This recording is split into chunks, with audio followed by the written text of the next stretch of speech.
안녕하세요. 9월 29일 지우나 뉴스입니다. 우리나라 각 언론사에서 보도한 헤드라인 뉴스를 요약해드리겠습니다.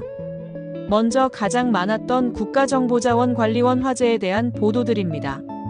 매일신문은 기사에서 윤호중 중앙재난안전대책본부장은 국가정보자원관리원 화재로 중단된 행정정보 서비스 중 46개가 정상화됐으며 정부24와 우체국 금융서비스도 재가동했다고 밝혔습니다.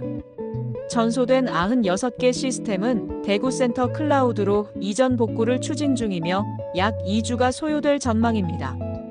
윤 본부장은 국민 불편을 최소화할 수 있도록 부처와 지자체가 협력해 대책을 마련해 달라고 당부했습니다.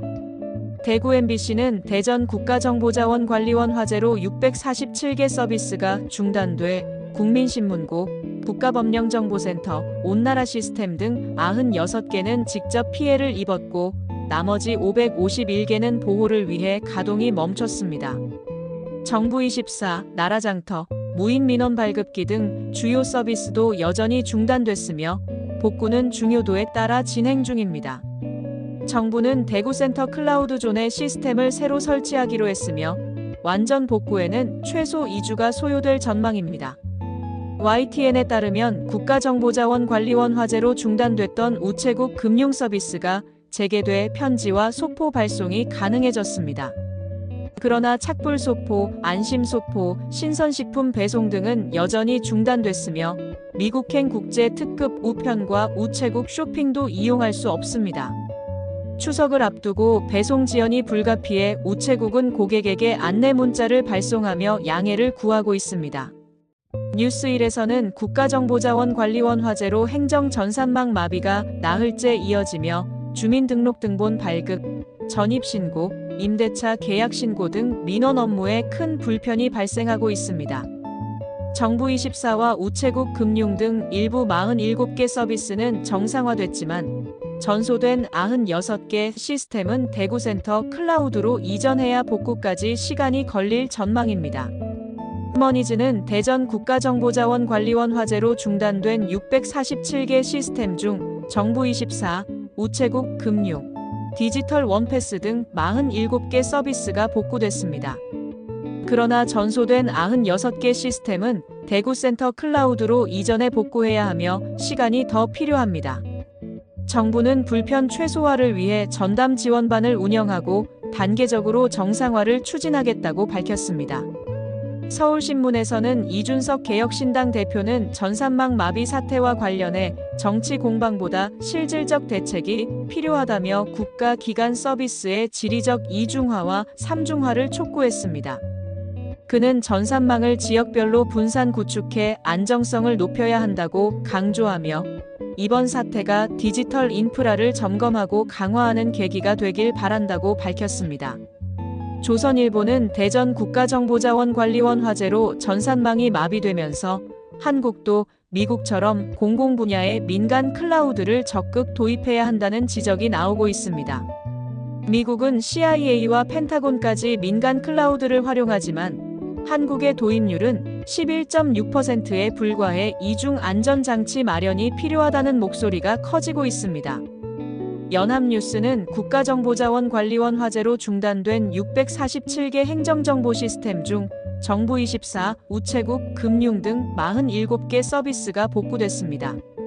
윤호중 행안부 장관은 국민 불편에 사과하며 전소된 96개 시스템을 대구센터 클라우드로 이전 복구하겠다고 밝혔고 전체 정상화까지는 시간이 더 필요할 전망입니다. MBC에서는 정청래 더불어민주당 대표는 국가정보자원관리원 화재로 인한 전산망 마비 사태와 관련해 정부가 신속히 상황을 수습하고 국민 불편을 최소화해야 한다고 간조했습니다. 또한 재발 방지 대책 마련과 소통 행정의 중요성을 강조하며 민주당도 적극 협력하겠다고 밝혔습니다. 뉴시스는 대전 국가정보자원관리원 화재는 3년 전 카카오 데이터센터 사고와 유사하게 발생했으며 정부의 재해복구 시스템이 민간보다 미흡했던 점이 드러났습니다. 전산망 647개 중 96개는 화재로 직접 피해를 입었고 클라우드 이중화 체계가 부족해 빠른 복구가 어렵습니다. 정부는 향후 국정자원 클라우드 DR 체계를 구축하고 단계적 이중화를 추진할 계획입니다. 프레시안에서는 국회에서 방송통신위원회를 폐지하고 방송미디어통신위원회를 신설하는 법이 통과되자 이진숙 방통위원장은 위헌적 요소가 많다며 헌법소원 등 법적 대응을 예고했습니다. 반면 언론노조는 방통위 정상화를 환영하며 공영방송 독립 강화를 촉구했습니다. 동사에서는 임은정 서울동부지검장은 검찰청 폐지와 관련해 검찰이 감당하지 못하는 권한을 내려놓는 시대가 도래해야 한다고 밝혔습니다. 그녀는 검찰의 권한 남용과 파열음을 지적하며 시대는 저물고 사회는 나아갈 것이라 평가했습니다. 이번 정부 조직법 개정으로 검찰청은 내년 9월 폐지되며 공소청과 중대범죄수사청이 신설됩니다. 비즈너스 포스트에 따르면 이재명 대통령의 국정수행 지지율이 3주 연속 하락하며 52%를 기록했습니다. 부정평가는 44.1%로 긍정평가와의 격차는 7.9%포인트입니다. 지역별로 광주 전라와 인천 경기에서 긍정평가가, 대구 경북과 부산 울산 경남에서는 부정평가가 우세했습니다. 연령별로 40대에서 60대는 긍정평가가 높고 18세에서 29세, 70세 이상은 부정평가가 많았습니다. 조사 표본은 전국 성인 2,527명으로 표본 오차는 플러스 마이너스 1.9%포인트입니다. 전주 MBC에서는 이재명 대통령의 국정수행 지지율이 52%로 나타났습니다. 이는 지난주 대비 1%포인트 하락한 수치입니다. 부정평가는 44.1%로 0.5%포인트 상승했습니다. 대통령 긍정평가는 9월 첫째 주 56%에서 3주 연속 하락세를 보였습니다. 정당 지지도 조사에서는 더불어민주당 43.3%, 국민의힘 38.3%로 집계됐습니다. 조사 표본은 전국 18세 이상 유권자 2,527명이며 표본 오차는 95% 신뢰 수준의 플러스 마이너스 1.9%포인트입니다. 한국일보는 이재명 대통령의 측근으로 불리는 김현지 대통령실 총무비서관이 29일 제1부속실장으로 보직을 이동했습니다. 이번 인사 이동과 관련해 국정감사 출석 회피 의혹이 제기되었으나 대통령실 측은 김 비서관이 국회 결정에 따라 출석하겠다는 입장을 밝혔습니다.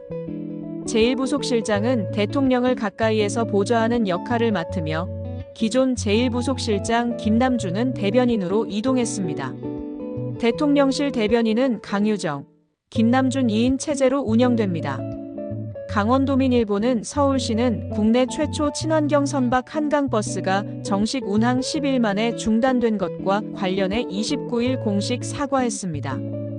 박진영 서울시 미래 한강본부장은 시민들에게 불편을 끼친 점을 사과하며 10월 말까지 시민 탑승을 중단하고 무승객 시범 운항을 실시한다고 밝혔습니다. 한강버스는 전기 개통 이상과 방향타 고장 등 문제로 운항이 중단과 재개를 반복했습니다. 시는 한 달 동안 성능과 안정성을 검증한 뒤 정식 운항을 재개할 계획입니다. 동아일보는 정청래 더불어민주당 대표는 조희대 대법원장의 국회 청문회 불출석과 관련해 사법부가 부정비리 의혹을 방패로 삼아 사법 독립을 운운하는 것은 독립을 침해하는 것이라고 비판했습니다. 정 대표는 판사의 판결 독립과 국회 출석 의무를 구분하며 조 대법원장이 청문회에 출석해 진실을 밝혀야 한다고 주장했습니다. 또한 검찰청 폐지는 검찰 권한 남용의 결과라며 권력 독점을 종식한 것이라고 평가했습니다. 국민일보는 오세훈 서울시장은 토지거래 허가구역을 추가 지정할 계획이 없다고 밝혔습니다. 그는 정부와 긴밀히 협의하며 시장 상황을 모니터링하겠다고 말했습니다. 서울시는 주택정비사업 기간을 기존 18년에서 12년으로 단축하고 2031년까지 31만 가구 착공을 목표로 하고 있으며 착공 물량의 63.8%는 한강벨트와 강남 3구 등 주요 지역에 집중됩니다. 오 시장은 장기적으로 주택 공급이 부동산 가격 안정에 중요한 역할을 할 것이라고 강조했습니다. 경기일보는 정부의 중국인 단체 관광객 무비자 정책 시행 첫날 중국 크루즈 관광객 2,200여 명이 인천항으로 입국했습니다. 이날 드리모는 텐진에서 출발해 5일 일정으로 인천에 기항했으며 승객 전원이 중국인 단체 관광객입니다.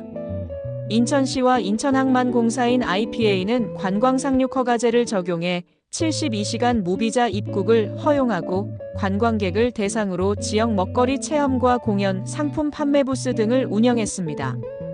이번 입항은 중국 크루즈 관광객 시장 회복과 지역 경제 활성화에 기여할 것으로 전망됩니다. 서울경제는 미국 실리콘밸리 IT 기업들에서 996 근무 문화가 확산하고 있습니다. 엔비디아, 구글 등 빅테크 기업들은 주 6일 하루 12시간 근무를 요구하며 과거 워라밸 중심의 근무 환경이 사라지고 있습니다. 이는 AI 경쟁 심화와 기업 간 기술 경쟁이 격화된 영향으로 분석됩니다. 일부 기업은 채용 면접에서 주 70시간 이상 근로 가능 여부를 확인하고 소셜미디어에서도 996 근무 사례가 공유되고 있습니다. 전문가들은 실리콘밸리에서 강도 높은 근무가 새로운 기준으로 자리 잡았다고 평가합니다. 996은 오전 9시부터 오후 9시까지 주 6회의 근무를 말합니다. 한국은 4.5일을 주장하는 것과 반대 현상입니다. 국민일보에서는 카카오는 23일 단행한 카카오톡 친구 탭 피드형 개편에 대한 이용자 반응이 부정적이자 기존 친구 목록을 첫 화면으로 복원하기로 결정했습니다. 기존 프로필 사진과 글이 시간순으로 배치되는 피드형은 별도 소식 메뉴로 이동하며 개선안은 4분기 내 적용될 예정입니다. 또한 미성년자 보호조치 신청 절차도 간소화하며 다양한 UX, UI 개선 작업을 지속할 계획입니다. 매일경제에서는 서울 수도권 아파트 가격 상승세가 이어지자 정부와 지자체, 국회가 총력 대응에 나섰습니다. 국방부는 수도권 군사시설보호구역 약 400만 제곱미터를 해제, 완화했고 국토부와 민주당은 정비사업 절차를 단축하고 공공재개발, 재건축 용적률을 확대하는 후속 입법을 추진 중입니다.